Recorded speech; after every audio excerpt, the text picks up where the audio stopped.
नमस्कार, आप देख रहे हैं एएस न्यूज। अब चलते हैं कुछ आज की खास खबरों की ओर। ग्वालियर से खबर, जहां खेल मंत्री यशोधरा राजे सिंधिया का बड़ा बयान, विधानसभा में प्रचार करने से इनकार। यशोधरा बोली, अगर चुनाव प्रचार करना हो तो अपने लिए कर लेती, मैं ही खुद खड़ी होती। मैं अम्मा महाराज के नैतिक मूल्यों पर चलने की कोशिश कर रही हूँ। चौथी दफा कोरोना हो गया था, इसलिए चुनाव न लड़ने का फैसला अगस्त महीने में संगठन को बता दिया था।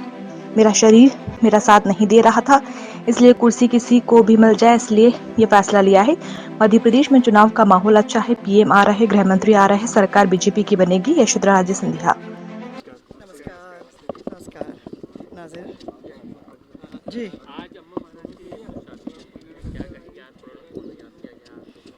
नहीं, ये एक समय होता है जहाँ उनके सब शुभचिंतक, वो उनके जो प्रेरणा लेते हैं उनसे, ऐसे भी हैं इस लाइफ में जहाँ सिर्फ पॉलिटिक्स से जुड़े नहीं हैं, पर राजमाता साहब की जीवन शैली की प्रेरणा लेते हुए अपना काम करते हैं।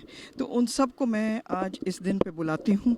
जो आते हैं वो अपने खुले मन से आते हैं, अपने दर्शन करने के लिए आते हैं और याद करने के लिए आते हैं कि अम्मा महाराज क्यों खड़ी हुई थी, किस नैतिक मूल्यों पे खड़ी हुई थी और किस वजह से इस देश को अपने आप को समर्पित करी हुई थी।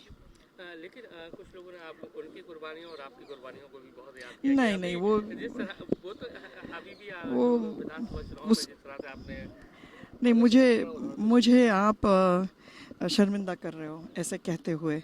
कहाँ अम्मा, कहाँ मैं। हम तो कोशिश करते हैं कि उनके नैतिक मूल्यों पे चलने के लिए।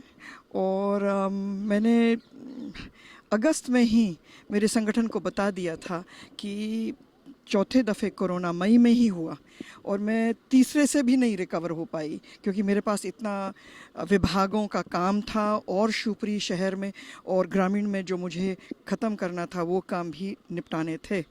तो इसीलिए बदन मेरा साथ नहीं दे रहा था।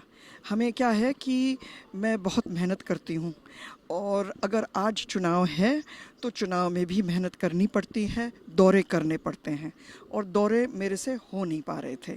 तो अच्छा है ना कि सही बोलें और कुर्सी किसी और की बन जाए, कोई और चेहरा आ जाए।